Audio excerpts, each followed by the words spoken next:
सरकार का जो शराबबंदी कानून है, इस बढ़ते अपराध के लिए ये उसके पैरेलली होना बहुत दुश्मन के बराबर है। अपराधी पहले रात की घटनाओं को अमूमन अंजाम देते थे, तो लगता था चलिए भाई पुलिस की पुलिसिंग फेल है, रात को गश्ती फेल है, चुस्ती कम है, अपराधी थोड़े मस्त हो गए हैं रात को।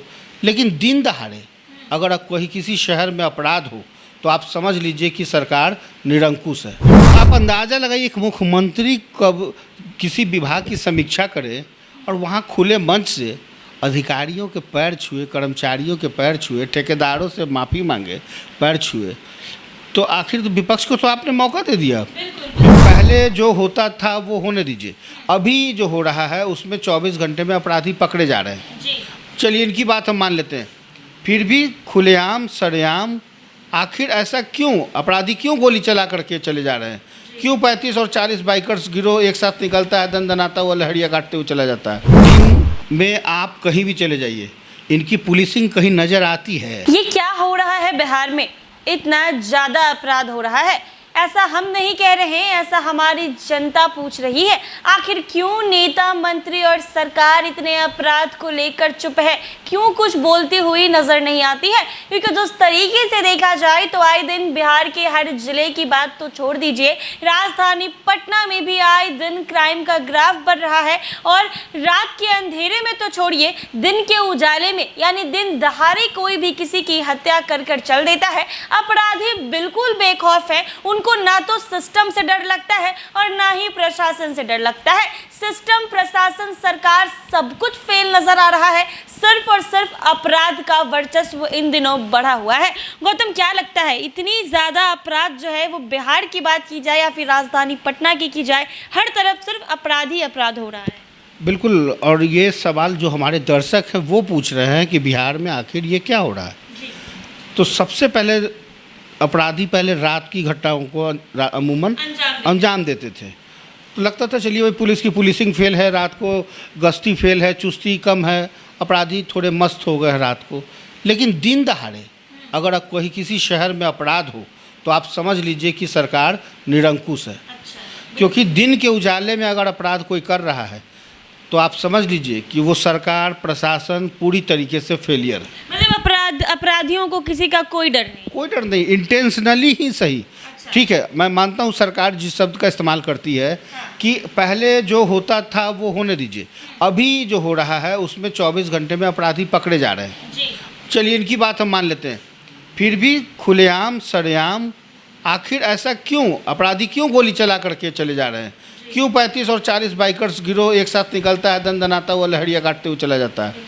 क्यों आज भी महिलाओं के गले का चैन छीना जा रहा है? क्यों शादी समारोह में लोगों की हत्या कर दी जा रही है? खुलेआम। और देखिए, बैंक खुलने और बंद होने के बीच में इतना सेफ जोन है बैंक, जहाँ पे अपराध कर्मी जाते हैं, घटना को अंजाम देते हैं, कोई पैसा निकाल के ला रहा है, उसके सारे पैसे लूटे जा रहे हैं। इसके पीछे की वजह सिर्फ और सिर्फ मानसी जी सिर्फ यही है कि सरकार सिर्फ चुनावी मोड में है। क्राइम छोड़ दीजिए, अपराधियों को छोड़ दीजिए, सिर्फ और सिर्फ पॉलिटिकल लाभ के लिए सरकार अभी बिहार में सिर्फ सत्ता परिवर्तन, सत्ता को कैसे हटाया जाए, सत्ता को कैसे बनाया जाए, कुर्सी कैसे बची रहे। आप अंदाज़ा लगाइए, एक मुख्यमंत्री कब किसी विभाग की समीक्षा करे और वहाँ खुले मंच से अधिकारियों के पैर छुए, कर्मचारियों के पैर छुए, ठेकेदारों से माफ़ी मांगे, पैर छुए, तो आखिर तो विपक्ष को तो आपने मौका दे दिया। विपक्ष तो साफ तौर पे कह रही है आप अपराधी बेखौफ, सत्ता में जो बैठे हैं वो खामोश हैं। तो आपने मौका दिया है ऐसा करने के लिए, तभी तो ये स्थिति बनी है। आप देखिए, अच्छा इनके जो लॉ एंड ऑर्डर संभालने वाले लोग हैं इतने फेलियर हैं कि मैं तो 2-3 बातें बहुत स्पष्ट कहना चाहूँगा मानसी जी। पहली बात ये, दिन में आप कहीं भी चले जाइए, इनकी पुलिसिंग कहीं नज़र आती है? नहीं नज़र आती। पहली बात कि जनता पूछती कि आखिर पुलिसिंग है कहाँ? पुलिस वही है जहाँ सीसीटीवी कैमरा का नज़र पड़ा हुआ है, 2 हेलमेट किसके पास नहीं है, किसके गाड़ी में जरा सा प्रदूषण नहीं है, पेपर नहीं, उस मतलब कैसे धन उगाही कार्यक्रम किया जाए। अपराध तो छोड़ दीजिए, जनता से जिसका कोई लेना देना नहीं, एकदम सीधा सादी जनता से पैसा कैसे बटोरा जाए, ये इनकी पूरी चिंता होती है। जो अपराध करके निकल जाते हैं उसके बारे में कभी नहीं सोचते। जब इनकी रैलियां होती है, जब एयरपोर्ट से लेकर के यहाँ तक बिना हेलमेट के लोग आते हैं, तो सुरक्षा बहुत टाइट तब तो देखिए लगेगा, तब आपको लगेगा कि पुलिस का क्या रोल है। माननीय के आगे पीछे ऊपर नीचे हर तरफ पुलिस नजर आती है। तो यानी वो पॉलिटिकल लोग हैं ना, उनको ज़्यादा सेफ्टी देना है, आम जनता को सेफ्टी नहीं देना है। लेकिन ये समझना होगा कि जनता अगर सुरक्षित चलेगी या रहेगी तभी सरकार बचेगी, वरना जनता कब करवट बदल देगी। और अच्छे अच्छे सुशासन का पोल खुलते देर नहीं लगा है। जी बिल्कुल, क्योंकि अगर आप उस जगह पर बैठे हैं, अगर आप उस कुर्सी पर बैठे हैं, तो उसका श्रेय सिर्फ और सिर्फ जनता को जाता है। तो जनता को सेफ्टी देना आपका काम है। एक और मैं बताना चाहूँगा कि मुख्यमंत्री जी, अब आप अपने गृह जो आपका आवास है अन्य मार्ग, वहाँ से निकलिए और जितना अच्छा काम अभी आपके एक सचिव ने किया है, शिक्षा विभाग के सचिव ने जनरल कंपार्टमेंट में बैठकर जो दुर्दशा और दशा देखा है आरा तक जाके, आप एक बार निकलिए बिना किसी को बताए कि आप मुख्यमंत्री जा रहे हैं। आप देखिए कहाँ जाम में फंसिएगा और कब आप पहुँचिएगा घर और कब आप मुख्यमंत्री आवास पहुँचिएगा, ये पता है? पते नहीं। इनका तो काफिला चलता है तो आधा घंटा पहले जनता त्रस्त हो जाती है। एक बार ज़रा निकल के देखिए जनता के बीच में जा कर के, तब आपको अंदाज़ा लगेगा। और मानसी जी एक बात और बताते हैं, सरकार का जो शराबबंदी कानून है, इस बढ़ते अपराध के लिए ये उसके पैरेलली होना बहुत दुश्मन के बराबर है। क्योंकि पुलिस क्या कर रही है फ़िलहाल, उसके पास इतना ही है, झारखंड के बॉर्डर से एक एक इलाके से कौन घुस रहा है, झारखंड की गाड़ी टॉर्च लेके बस उस पर ध्यान है। दूसरा ये नहीं देख रहा कि हथियार है कि नहीं है, गोली चल, उसको ये लग रहा है कि बस शराब एक आध बोतल मिल जाए तो कमाई का अड्डा हो जाए। कमा लेंगे अगर शराब मिल गया तो। पुलिस का भी यही रोल है। दूसरा नेपाल बॉर्डर, इधर West Bengal border, Jharkhand border, UP border, अरे भाई आपकी सारी सीमाएं शराब से नहाई हुई है। जहाँ शराब ही कल्चर है, उत्तर प्रदेश में है तो योगी जी क्यों नहीं शराबबंदी कर देते हैं? तो शराबबंदी कानून के बाद जो ग्राफ बढ़ा है, इसमें अमीर और अमीर होता चला जा रहा है।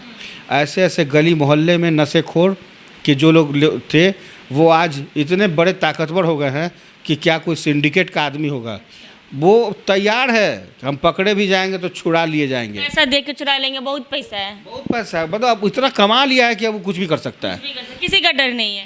पुलिस को पैसा फेंकेंगे वो छोड़ देंगे, कुछ नहीं, सब जगह बिक रही है। और यहाँ तक कि जुडिशियली में भी कोई प्रमाण ही नहीं है, भाई मान लीजिए तो छोड़ देंगे। तो आप कब तक इस तरीके से ढिंढोरा पीटते रहेंगे सुशासन का? आप जिस चीज़ के लिए बने हैं उसकी आप जाइए, जनरल एफआईआर लेकर के नहीं होगा, डिजिटली कीजिए, ऑनलाइन कीजिए तो नहीं होगा, दिक्कत सामने आ जाएगी। हाँ एकदम निश्चित तौर पे। यानी आम जनता जैसे कल पिस रही थी वैसे आज पिस रही है, और मुझे तो लगता है अगर ये स्थिति रही तो जिंदगी भर पिसते रहेगी, और जिसके पास पैसा है और जिसके पास सत्ता है वो ऐसे ही आगे बढ़ते रहे बस। लेकिन चलते चलते एक बात और कहना चाहूँगा कि यदि अब नहीं सुधरी तो आने वाले दिनों में स्थिति जिस जंगल राज की चर्चा करते हैं ये लोग सुशासन युग वाले, जंगल राज से भी बदतर हो जाएगा अभी वाला मंगल। अभी के उस समय तो कुछ कोई साधन नहीं था, गुल्ला टूटता था तब क्राइम होता था। अब जो फर्राटेदार क्राइम हो रहा है उसमें स्पीड ब्रेकर का काम अगर नहीं करेगी सरकार तो फिर अपराधी रुकने वाले नहीं हैं। पुलिस प्रशासन को भी देखना चाहिए, और क्योंकि पुलिस प्रशासन भी तो उनके कंट्रोल में ही काम करती है, सब कुछ उनके इशारे पे होता है। अगर सरकार जिस दिन पुराने फॉर्मेट में आ जाए, जो फॉर्मेट 2005 के समय में शुरुआत हुई थी, अच्छे अच्छे गोप को मैंने गोपी बनते देखा है। बिहार में अच्छे अच्छे गोप थे, सब गोपी हो गए, और जब उन गोपियों को फिर आपने संरक्षण दिया और गोप बना दिए, फिर वही गोप आज पोप हो गए। तो सीधी सी बात है, राजनीति का स्तर और राजनीति को लेकर जिस तरह से कुर्सी बचाने का जो दौर चल रहा है, जो खेल चल रहा है, आज इधर कल उधर, कल उधर आज इधर, जो विपक्ष में है कल फिर चुप हो जाएगी जो हल्ला कर रही है, और जो आज सत्ता पक्ष में है बाहर जाते फिर कहेगी जंगल राज आ गया। अभी यही चलने वाला है, और ये सब कुछ के मुख्य दर्शक, कुर्सी के जो संरक्षक हैं, कुर्सी पर जो तावीज़ हैं, कुर्सी पर जो बैठे हुए हैं, सिर्फ और सिर्फ वो जिम्मेवार है। वो अगर जब तक एक्शन नहीं लेंगे, विभाग भी तो उन्हीं के पास है ना, एक्शन लीजिए तमाम जिले के जिलाधिकारी को। और अब तो पावर दे दिया आपने, डीएम को पावर दे दिया है आपने, इंस्पेक्टर को पावर दे दिया है, विधेयक लाए हैं आप, उस कानून का कहाँ असर होता दिख रहा है? कुछ भी नहीं, कुछ भी नहीं, कुछ भी नहीं।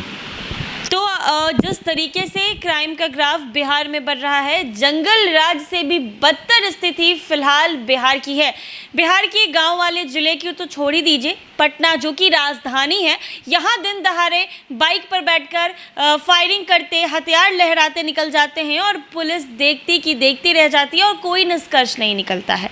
अगर ऐसी स्थिति रही तो फिर आम जनता का हाल क्या होगा? क्योंकि जिनके पास पैसा है वो तो पैसे देकर छूट जाते हैं, लेकिन अगर इसमें आम जनता फंस जाती है तो उनको काफ़ी कुछ सहना पड़ता है। लेकिन ऐसे में सरकार भी चुप है, नेता मंत्री भी चुप हैं, पुलिस प्रशासन भी कुछ नहीं कर रहा है और क्राइम तो मत पूछिए, हर तरफ क्राइम पर क्राइम ही हो रहा है। अब देखना ये होगा कि इस क्राइम पर लगाम लगता है या नहीं, क्योंकि जिस तरीके से अभी तक नीतीश कुमार की छवि थी कि वो सुशासन की सरकार चलाते हैं, सुशासन है उनकी सरकार में, जो कि स्थिति अभी बिहार की है, पटना की है, वो इन सारी चीज़ों को झूठा साबित कर देता है। क्योंकि बहुत गंदे तरीके से क्राइम हो रहा है, दिन दहाड़े किसी की भी हत्या हो जा रही है। आम जनता सपोर्ट करके आपको सत्ता देती है और आपका काम है कि आप आम जनता को सेफ्टी दिलाए, लेकिन यहाँ आम जनता ही सेफ नहीं है। ऐसे ही तमाम अपडेट्स के लिए बने रहें NBC 24 पर।